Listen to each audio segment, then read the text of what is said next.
The Holy Gospel according to Luke chapter 1, beginning at verse 26. Praise and glory to God.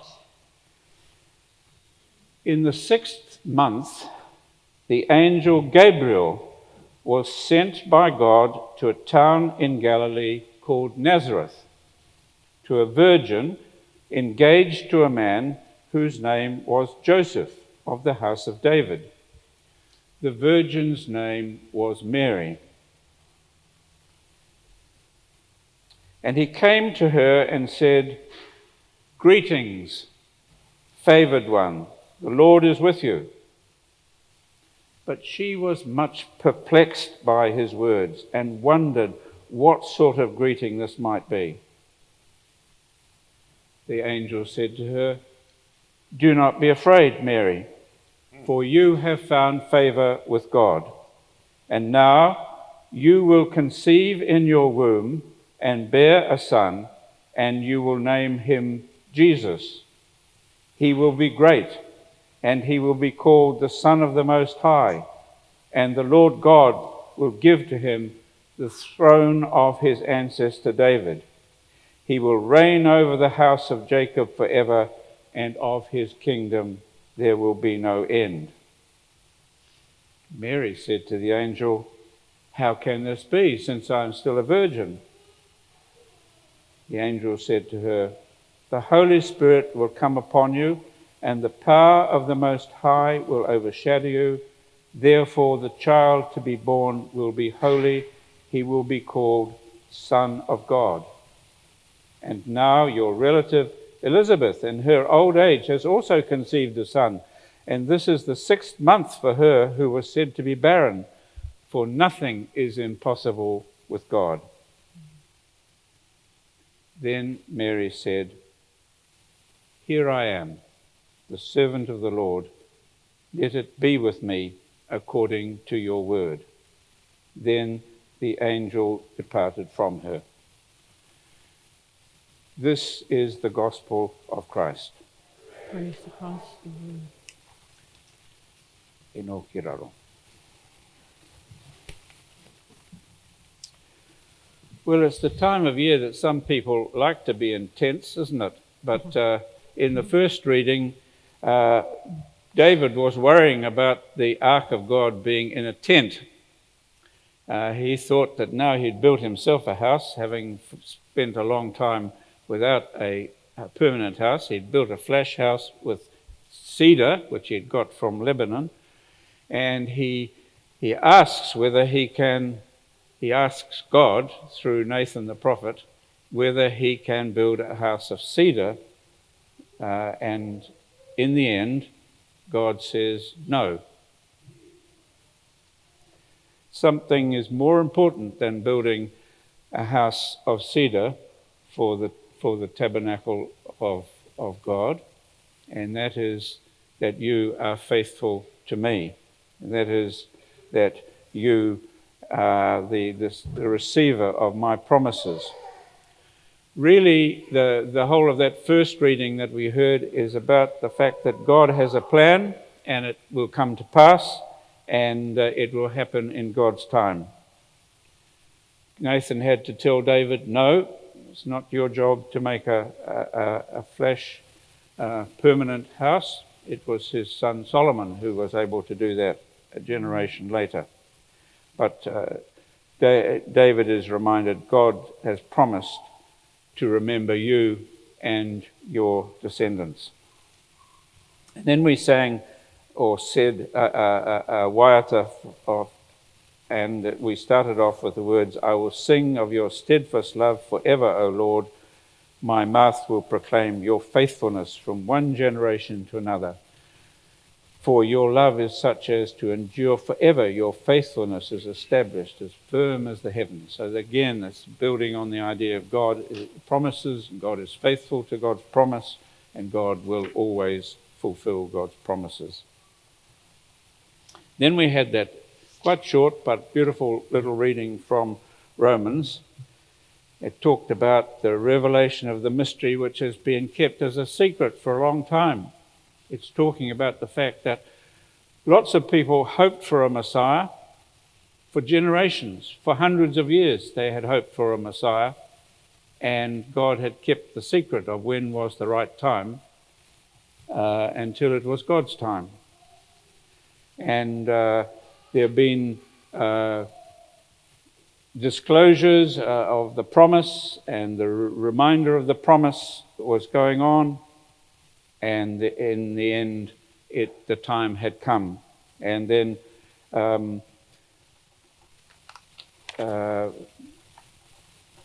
Paul finishes with those lovely words, if I can find them somewhere. Lovely words. To the only wise God, through Jesus Christ, be glory forever. It's one of those little sayings like the grace that we can use to finish our prayers or to add to our prayers. To the only wise God, through Jesus Christ, to whom be glory forever. Amen. Well, the gospel story, the story of today's reading, is one of the really well-known stories of our year. And we know that there's someone called Gabriel in the story. And Gabriel is one of the... how many archangels are there, if we can remember? No, don't worry. There are no marks for getting this wrong or right.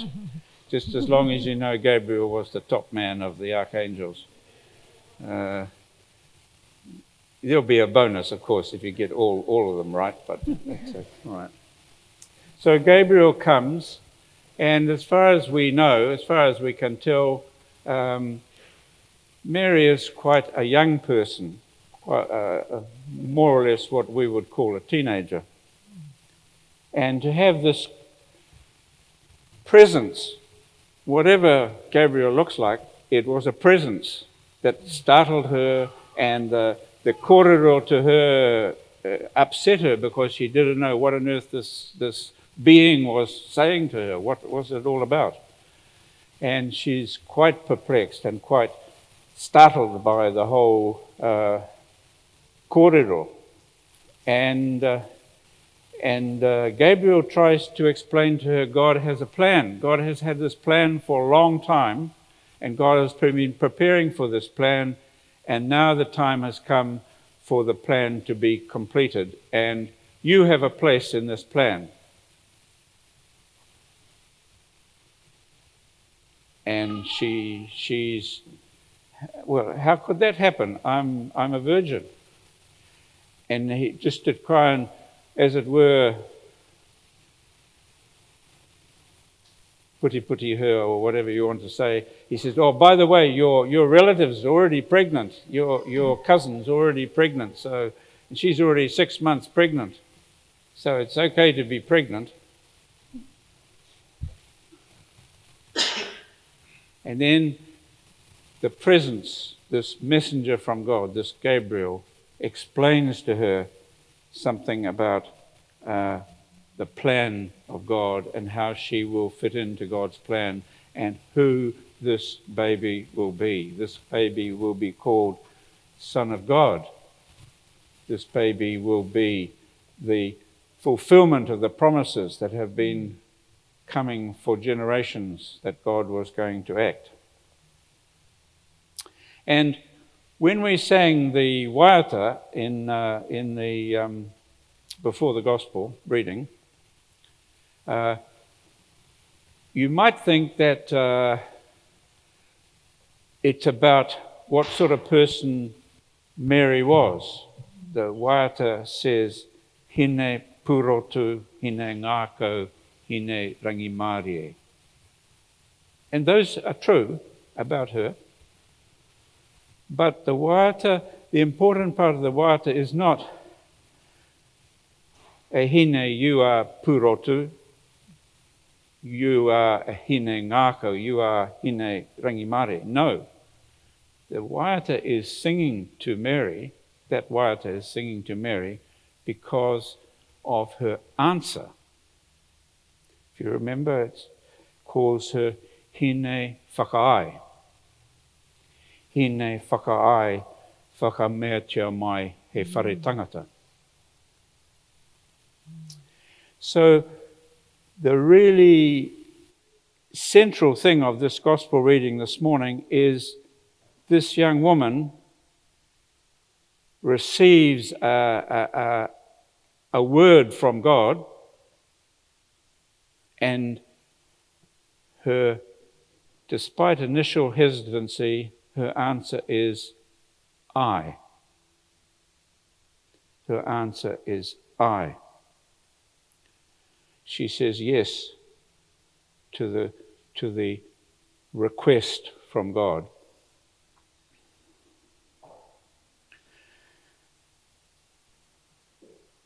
She was willing to have a baby, to be whare tangata for Emmanuel. One of the early names for Mary was Theotokos, the God-bearer, the one from whom God is born. Now, to be whare tangata is a special blessing for women, and the story of Elizabeth, who was 6 months pregnant by this time, is one of those stories, because Elizabeth was a bit older than Mary and didn't think she would ever get pregnant. So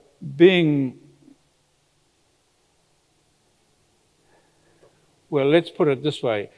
Men are no use in this matter at all, shall we put it that way. Men are never whare tangata. No one's going to argue with me, I don't think, about that. But, in a sense, the story is about all of us being God-bearers.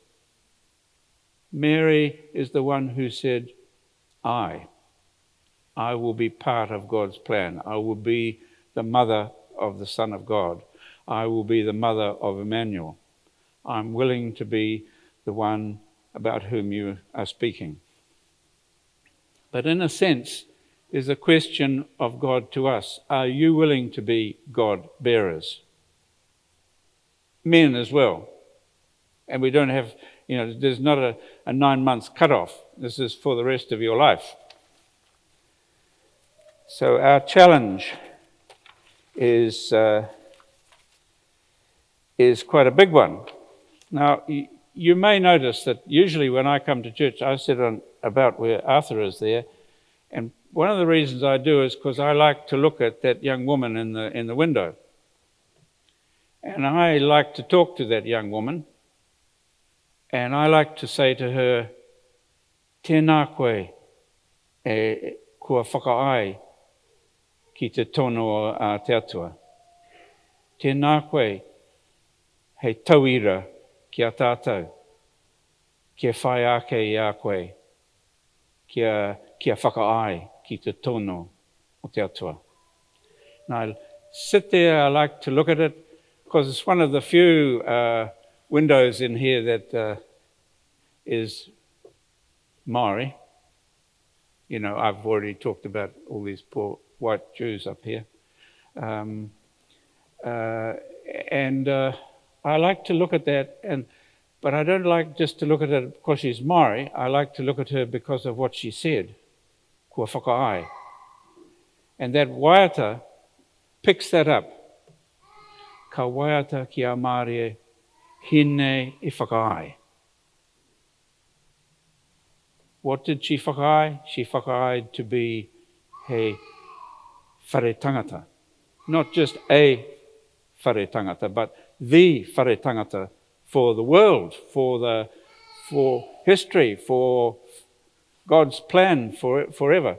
So I like to sit there and talk to her and say, "Tēnā koe e koe, tēnā koe tō whakaai ki te tono o te atua."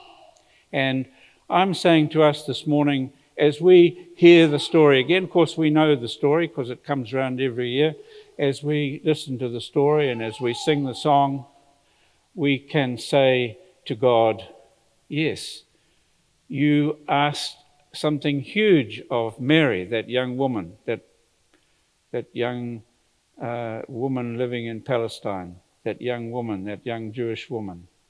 You asked something huge which she could hardly get her mind around. And yet you had a plan, you'd always had a plan, and she agreed to be part of the plan. Well, in a sense, we all are called to be part of God's plan. We're all called to be God bearers. We are not all called to be whare tangata in that sense, because some of us are mere men. But if you allow me to use the word God bearer, one of the words used about Mary, we are all called to be God bearers. And our God bearing is not just for 6 months. Our God bearing is for the rest of our lives. So this morning we're gathering these thoughts, and we have this challenge from God, this tono. Will you be a person who will say yes to me? Will you be a person who will say yes and then be a bearer of the news, the good news of Jesus Christ? I'm just going to finish with a couple of prayers. One picks up both of them pick up the Emmanuel, God with us idea. Nau mai, haere mai e manuera. Ko koe te huarahi te pono me te ora. Ko koe te aka pono, te taro o te ora. Haere mai e te kai whakaora. Haere mai ki tō au e te tari nei ki a koe. That's the first one. Second one is trying to pick up from the readings of today. Life-giving God, you prepared Mary to be the mother of Jesus. She watched and waited for his coming. Grant us the same courage and willingness to watch and wait, to greet him as Emmanuel, God with us, with joyful hearts, through the same Jesus Christ, our liberator, who is alive and reigns with you in the unity of the Holy Spirit, one God, now and forever. Amen.